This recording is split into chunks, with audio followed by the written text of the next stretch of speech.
আসসালামু আলাইকুম, সবাইকে স্বাগত জানাচ্ছি ইতালির পালেরমো শহর থেকে।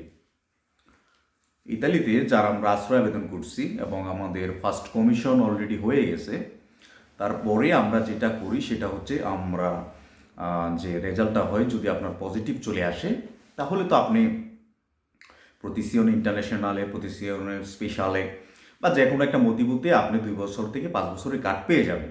যাই হোক, এটা বিষয় না। বিষয় হচ্ছে যারা আমরা নেগেটিভ আসে তখন আমাদের যে অ্যাপ্লিকেশনটা সেটা আদালতে আপিল করতে হয়। তো এই আপিলটা অর্থাৎ রিকোর্স করার পর থেকেই আমাদের যেটা শুরু হয় সেটা হচ্ছে অপেক্ষা, যে আমাদের ফাইলটা কী অবস্থানে রয়েছে।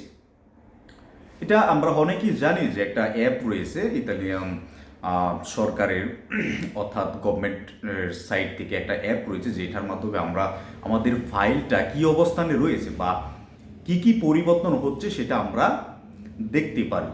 তো সেখানে একটা খুবই গুরুত্বপূর্ণ একটা স্ট্যাটাস হচ্ছে শুনানির পরিবর্তে নোট দাখিলের অপেক্ষা।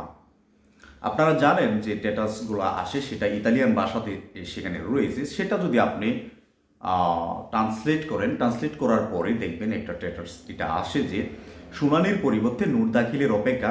বিশেষ করে আপনার এই স্ট্যাটাসটা কখন আসে, যখন আপনার অডিয়েন্সার ডেটটা চলে যায়।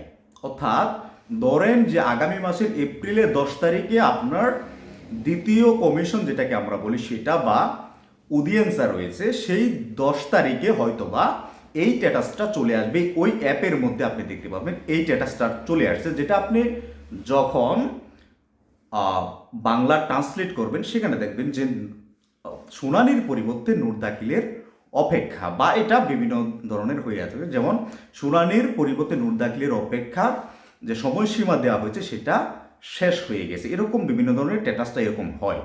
যাই হোক, আজকে আমি কথা বলবো যে শুনানির পরিবর্তে নোট দাখিলের অপেক্ষা ব্যাপারটা আসলে কি। দেখেন, বিশ্বের যে সকল আদালত রয়েছে তাদের যে ভাষা, যে যে প্রসেসিংয়ে কাজ করে সেটা মোটামুটি একই রকম বলা যায়।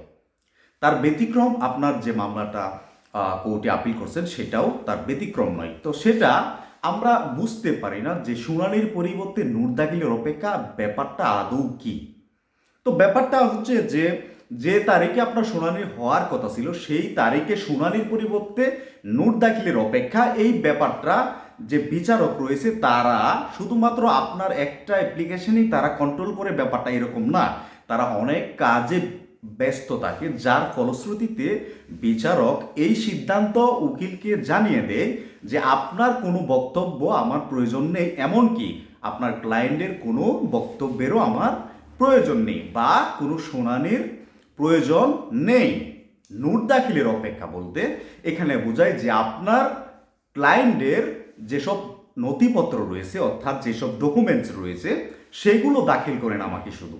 অর্থাৎ আপনার যে লয়ার রয়েছে অর্থাৎ আইনজীবী রয়েছে, উনি আপনার পক্ষ থেকে কোর্টের যে সমস্ত আপনার পক্ষ থেকে যে সমস্ত ডকুমেন্টস ওনার কাছে রয়েছে সেইগুলা, এবং ইতালিতে আপনি কি কি অ্যাক্টিভিটিস অর্জন করছেন অর্থাৎ আপনার যে কার্যক্রম রয়েছে সেটা একত্রিত করে বিচারকের কাছে হস্তান্তর করাকেই শুনানির পরিবর্তে নোট দাখিলের অপেক্ষা বলে।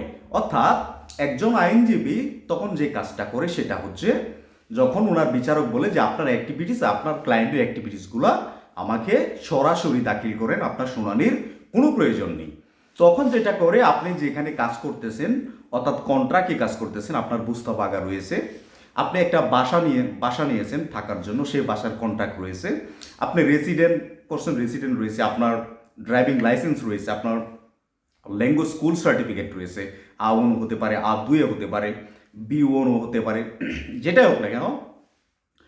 তারপর আপনি যে কোনো একটা কাজের উপরে ডিপ্লোমা করেছেন, আপনার কাজের দক্ষতা রয়েছে।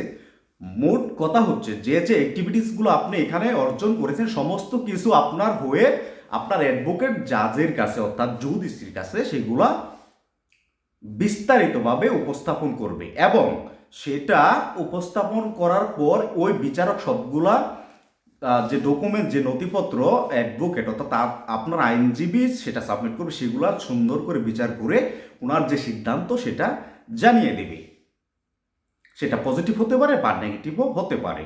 বর্তমান সিচুয়েশন অনুযায়ী যাদের কাজের কন্ট্যাক্ট রয়েছে, যারা নিয়মিত কাজ করতেছেন, 99%ই পজিটিভ বলা যায়।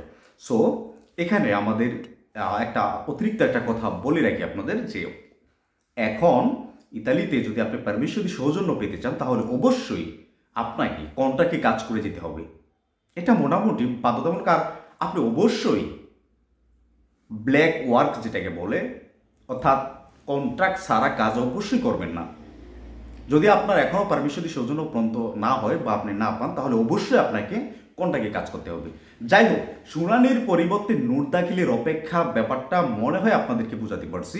অর্থাৎ শুনানির যে বিষয়টা থাকে সেটা বিচারক স্কিপ করে দেয় তাদের সময় বাঁচানোর জন্য, যাতে করে মামলাটা দ্রুত নিষ্পত্তি করা যায় এবং দ্রুত সময়ের সাথে বেশিরভাগ যে মামলাগুলো পেন্ডিংয়ে থাকে সেগুলো যাতে সলভ করা যায় বা দ্রুততার সাথে সেই রেজাল্টটা দেওয়া যেতে পারে। সেখানে তাদের সময় বাঁচানোর জন্য মূলত এই কাজটা করে, যেটার মধ্যে হচ্ছে আপনার যত ডকুমেন্টস এখানে রয়েছে সেগুলো আপনার আইনজীবী সাবমিট করে এবং সেই নথিপত্র যাচাই বাছাইয়ের পরেই বিচারকগণ তাদের সিদ্ধান্তটা জানিয়ে দেয়।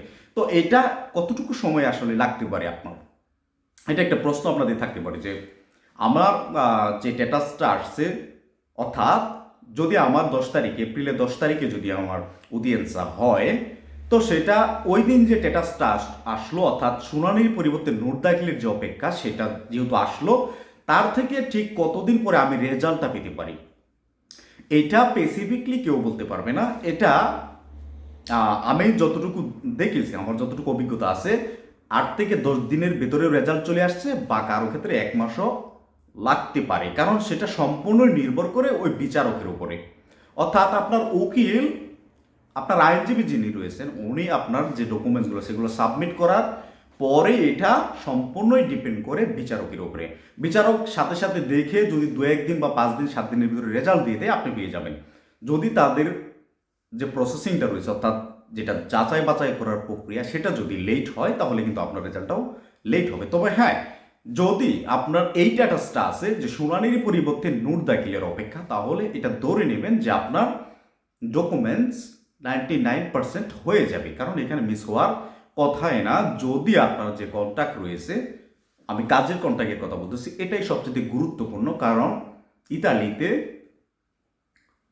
অনেক মালিক রয়েছে যারা ভুয়া কন্ট্রাক্ট দেয়, বা বস্তা বাগা যেটা রয়েছে, বেতন স্লিপ যেটা রয়েছে সেটা সঠিক হয় না।